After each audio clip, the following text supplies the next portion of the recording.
Hello, this is John, KD8DVR, showing you about, well, one, the rubber soft case for the UV-5X3, which will work with the UV-5R and stuff such as that, as well as the extended AA battery pack. This is a 6-cell AA pack. The rubber soft case, it's, well, a rubber soft case. I don't know its durability yet. That hasn't been dropped, but I suppose it'll keep it from getting scratched, or although scratching one of these really isn't a major deal. But, I don't know. It gives some protection, I suppose. So it really, not a whole lot. The 6 AA case, yes, clamps right on the back. I mean, you can't see too much because I got the rubber soft case on. Let me remove the battery pack once really quick here, and I'll be with you here in a second.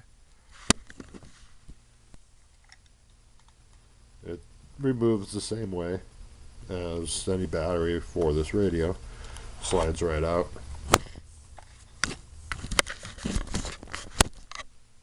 Here is the case.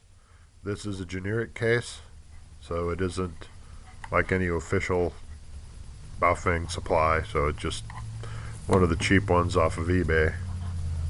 Now, the problem with this case, I'll tell you right offhand, is that the back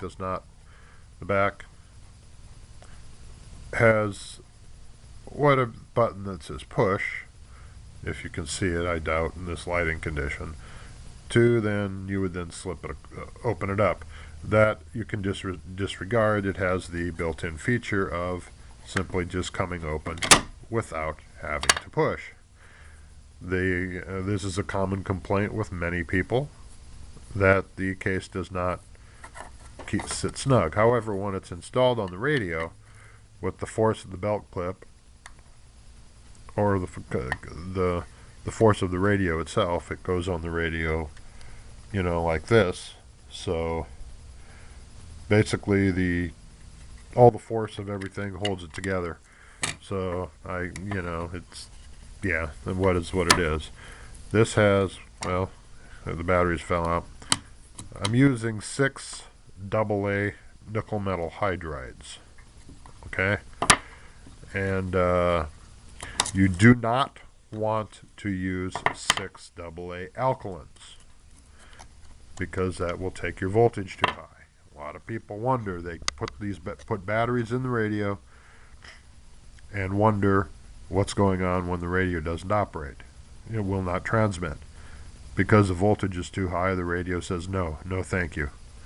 So use only nickel metal hydrides in this case if you want to use 6 batteries. If you use AA alkalins, you need a dummy battery or a spacer, which will look like a battery, but it's just a pass-through. So, and dummy batteries are not included with this case. Some maybe have them with, but not this one. And that's pretty much what I wanted to emphasize in this video, is that if people get this case, put alkalins in it, it doesn't work. And they don't have a dummy battery, and they really have no clue what to do. That's what you do. This one's kind of flimsy on the inside. Even let me get this camera lined up here. There we go. The metal contacts will slide out really easily. I mean, this case was really, really cheaply built. There have even been people who have said that have had fires start, that the case has burned up, and I can see why, because these contacts will slide and basically ground out. So yeah, this one is, yeah, so it's a problem. Additionally, the batteries go in weird funky style, whereas your positives, 2 rows positive down, 1 row positive up, instead of the alternating, minus plus minus, it's plus plus minus. So this is really something that the average Joe user who really has no technical knowledge should not get. Now, of course, as an amateur radio operator, we're supposed to have technical knowledge, but, well, I mean, you know, come on. It's like if, you know, you don't realize that you have too much voltage and you need a dummy battery without seeing this video, you probably don't have a lot of technical knowledge. But I'm not here to rag on anybody. I'm here to help people out, you know, so I'm just saying that if you want to buy this generic battery pack, which is, I have really no idea where it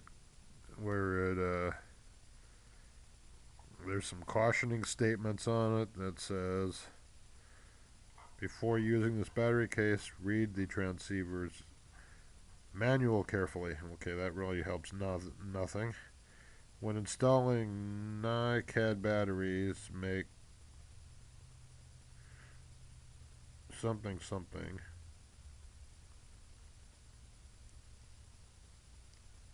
But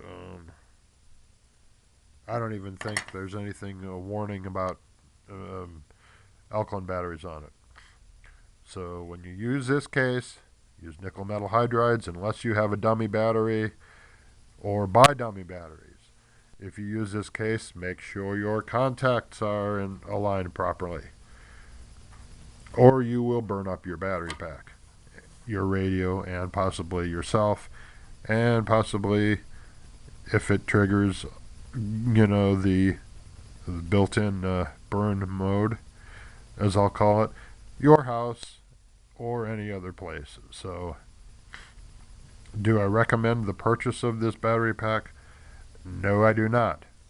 Do not buy this unless you are aware of the precautions. For me, I'm aware of the precautions. I make sure it's set up properly when I use it.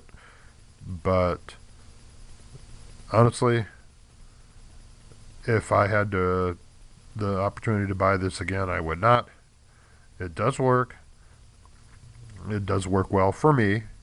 And, you know, these are 2,000 milliamp hour cells, which is more power than a standard battery pack.